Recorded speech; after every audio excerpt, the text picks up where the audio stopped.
Hello and welcome. Now today I'm gonna do a flip through of the CU Amiga magazine. Which one is it? It's June 1998. Oh, 98. What a year. What a year. Part of it was sad, actually. I lost a friend, but that was the sad part of it, but the earlier part of it was really happy. Anyway, let's start flipping through this, or flicking through this, whatever you freaking call it. Flip through, whatever. Do check out PCBWay. They do high quality custom PCBs, single and double-sided, as well as both surface mounted and through-hole assembly. I'm actually thinking about getting our SidBox 5 assembled with them once we've finished our PCB design, as well as some of my future projects. They have a very fast delivery service, so you will get your PCB delivered to you in no time. Now I remember back then, this was the time when I personally, before this, the older Amiga magazines, my brother got them, like from the early 90s. Now the mid to late 90s ones, I started buying, because I got old enough to kind of like save up my pocket money and just like, you know, go and buy some, come home with them, and yeah. And this was one of them. I remember this, because I do have the CDs of it as well. Now these came with the CD-ROMs. They were like the disc editions, but I just went for the CD-ROM editions anyway, because I was about to get a tower. Well, I was planning on getting a tower. I ended up doing. Oh, I've got a lot of things to show actually recently. You know, I love looking at peripherals, Amiga peripherals. It just does not. It just grabs me. You know. Did anyone ever try this VCR data backup thing? It was only £20, but then again, only £20. I'm pretty sure it's just a freaking lead. Yeah, it was just a lead. So I say only £20. You don't really get a VCR with it. You know, it's just like, I wouldn't mind trying it still. You know, just to see what it's like. Still haven't tried the internet on the Amiga, so I wanna try this. Is that the upgrade which I? That's all that is freaking 4 megabytes of freaking RAM? That's so much. Oh, these are the upgrades. I remember, was it in 1998? No, it was 1997. Because around then I did work experience. And around the work experience time, I bought one of these. It was, where was it gone? It's the 8 megabytes of RAM with 40 megahertz FPU in it. And that was the first time I'd ever experienced an upgraded Amiga. And I was loving it. There you go. Yeah, 55.95, 8 megabytes of RAM. It was this exact one. Yeah, I remember the order form. I cut it out here. My brother sent it up with a check, and we got it like about 3 weeks later or something like that. 4 weeks later. That felt forever. Waiting for that thing. It really felt forever. What was the news? Worldwide 68,600 short. Ooh, worldwide 68,060 shortage. I remember and getting a what's it called?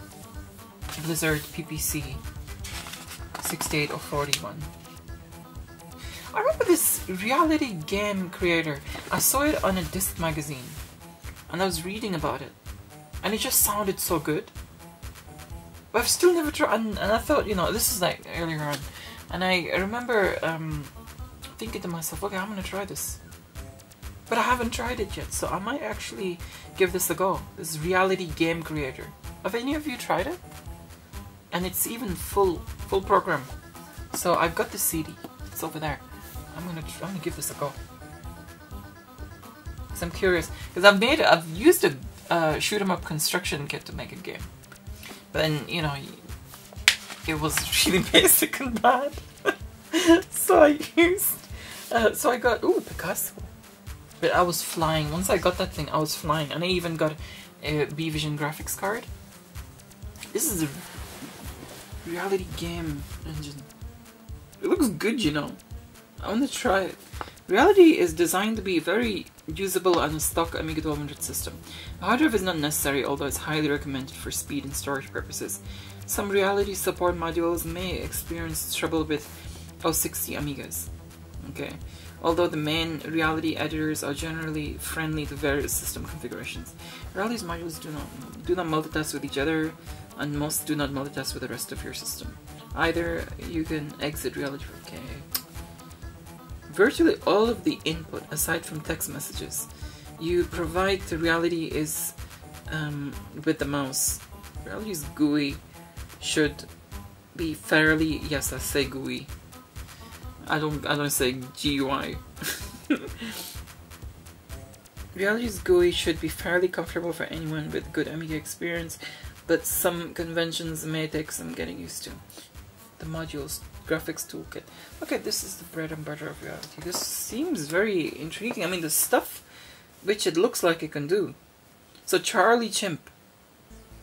That game, I've never played Charlie Chimp. But this is actually a thingy title.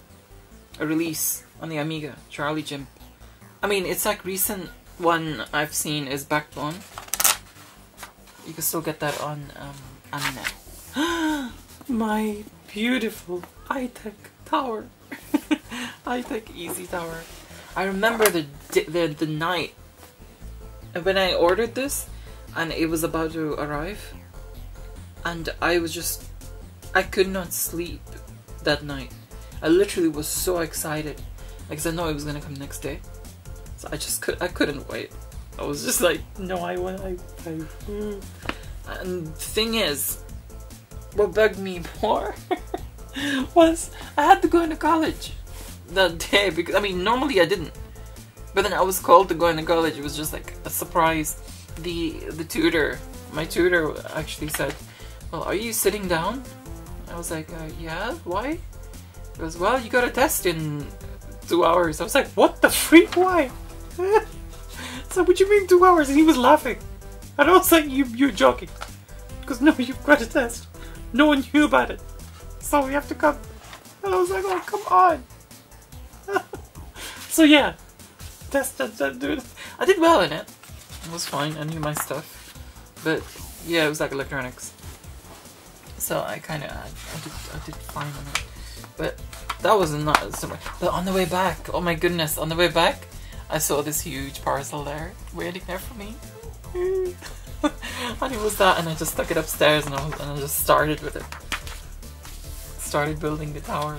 My goodness. Again, sunny, beautiful days. That's what it was like that. Is that me, or do sunny days reduced? We used to have more sunny days. We had better thingies. But yeah, there were more sunny days back then in the 90s. I don't know why, it's just like dull and stuff is more, the more as time goes along. Pinball Illusions, I remember this. To be honest, yeah, Pinball Illusions, graphically it was impressive. Yeah, that's fair enough, but I didn't like the tables that much. As in, you know, it was good in the sense of, you know, the playability, everything, the graphics, all that stuff. Yeah, all that was good. But the tables, I didn't like so much. Pinball Dreams is my favorite, then Pinball Fantasies. After that, you know, those two I like. But Pinball Illusions just didn't excite me too much. It felt like it was a bit more about the graphics, you know. Pinball Mania. I've never played any other pinball game. Slam Tilt. No, it wasn't Slam Tilt I played. It was Quicksilver Pinball. I remember playing that. It came on some cover disc. Theme Park. I remember playing this a couple of times. It's like... I mean, it's a good game. But it's awful in the sense of... It's like... What's it trying to teach you? Oh, to make the... I remember when I built the theme park, I built my theme park, and it was just like suggesting this CEO freaking stuff, this capitalist stuff. It was suggesting like, oh, put more salt in the fries to get people to buy drinks more. It was freaking awful. What are you teaching kids? Business. I'm sorry, but I'm not into this Quake stuff and Doom stuff. I know this is a big thing with Doom and Quake and all this stuff. I think it's just my style of gaming. I'm not saying that they're bad or anything, but it's just my style. I like the retro. I like. I'm picky with 3D games. You know, when it's. I mean, it was impressive, sure, but kind of like 2D games, 2D platformers, 2D, you know, stuff like this. Shoot 'em ups or shmups. This everyone's starting to call them now. Those are the ones I kind of like. But yeah, these others, Cyberstone PVC. There was so many options you had back then. I mean, there's so many options. Well, not so many, but there's quite a fair amount of options now. I've never actually used a stand-up blur or and with a flicker fixer and stuff. I've never actually experienced it on a VGA monitor. I would like to, actually, just to see what it looks like. More peripherals. I want a printer. This, oh my god, Epson stylus. Epson stylus 3.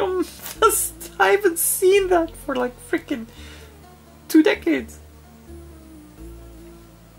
I used to have an Epson stylus 440, and then I remember what happened is, I mean, everyone was going on, it was 1999, everyone was talking about the millennium bug, right, and all the things are gonna break, and all your Amiga's gonna break, and everything's gonna break, and blah blah blah. It's like a huge freaking faff going on. The thing is though, I didn't believe one bit of it. I didn't believe it at all. I was just like, shut up, how can it? You know, everything will go to 0, things will explode, blah blah blah blah blah. And when it happened, year 2000, I was like, okay, you know, do you know what, this one thing I did? Because everyone kept going on and on and on. So I was just like, okay, year 2000. It was like, okay, 12 o'clock, yeah? It chimed up, year 2000. It's like 2 past midnight. I'm going upstairs in my room, turning on my Amiga, turning on Soundtracker, saying, it still works, everyone's talking crap, and I turned it off again. But one thing I noticed, yeah, and I think this is a coincidence, of course, my printer stopped working.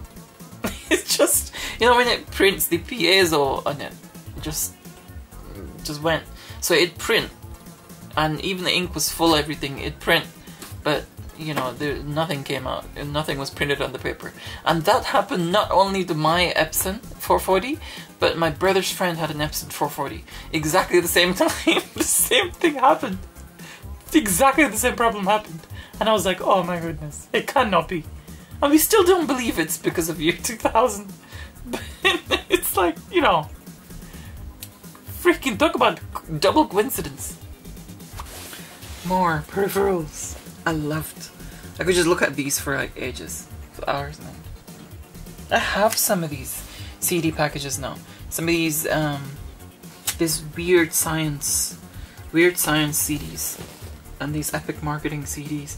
Oh, I remember with these epic marketing, they used to be catalog discs that you can order. So I ordered a couple of catalog discs. It was obviously like 1 per, you know, maximum 2 I think you could request. And because obviously you just end up using them as spare discs or floppy disks or something. But yeah, I used to get that catalog disc, and that's where I discovered a couple of really nice mods. You know, like the Pterodactyl by Pixent Loop, and also that The World of Love by what's it called? Format. What's it called? Sorry, The World of Love by Format. What was the other one I found? That Nuke of Anarchy mod. That's another one which I came across. CD32 pad. Let's see how much is that. Oh my goodness, CD32 pad, $14.99 each, or 2 for just $15.99. If I could go back in time, I'd get a ton of these. I still have my 4-player adapter here. It's up in the attic. I remember getting that because we played that tank game, the tanks game, whatever it is. And there was like a few of us, my brother, his friends, my friend, and you know, like 4 of us. It was actually a lot of fun. And the other thing that I really wanted as well was the RoboShift. Where's it gone? It's around here somewhere, RoboShift. But yeah, that, it's like, obviously we have the Thumb 2, or the Thumb Plus, not the Thumb Plus, the Thumb 2, the mouse and joystick switcher, automatic switcher. Assemware upgrade their aging CD-R software for CD rewritable support, amongst many other things. The feature list is very impressive. Software match. Ooh, more goodies. I used to dream of this stuff.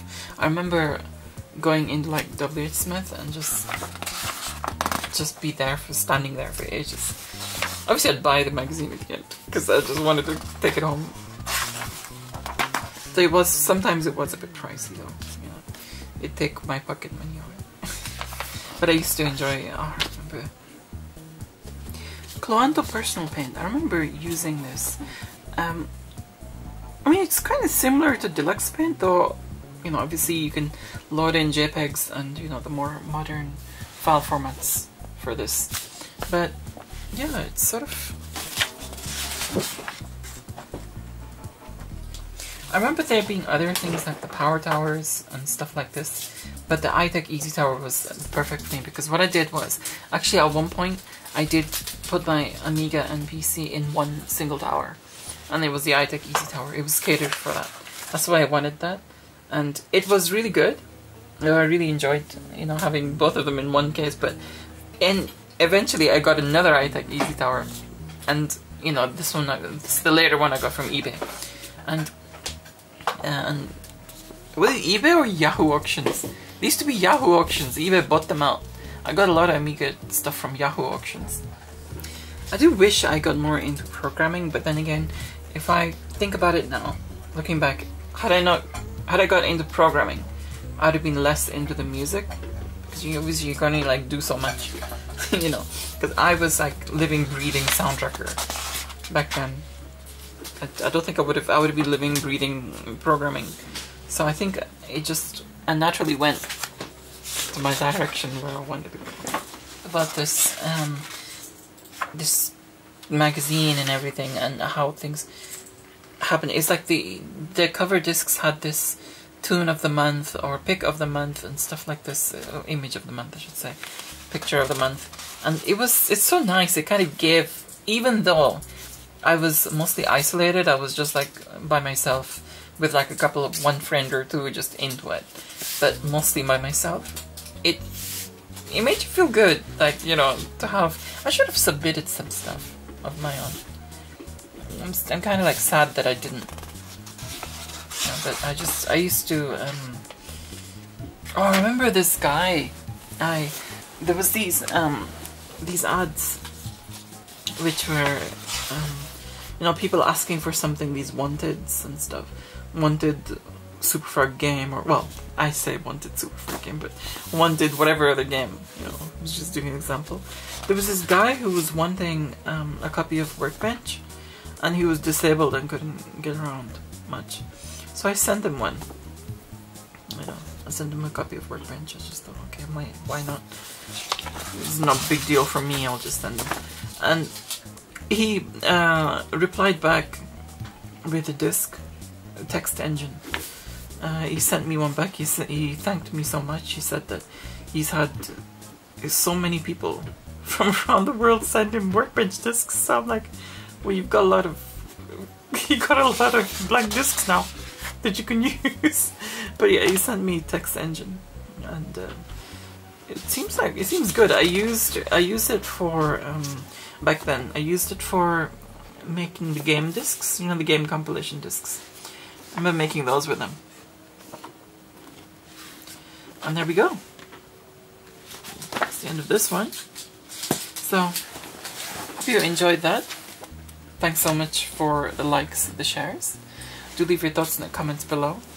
Don't forget to check out my other videos, because there's so many other videos I do. I do a lot of project videos. I do so much things. So just, yeah, do check out my videos. For now, I will say adios.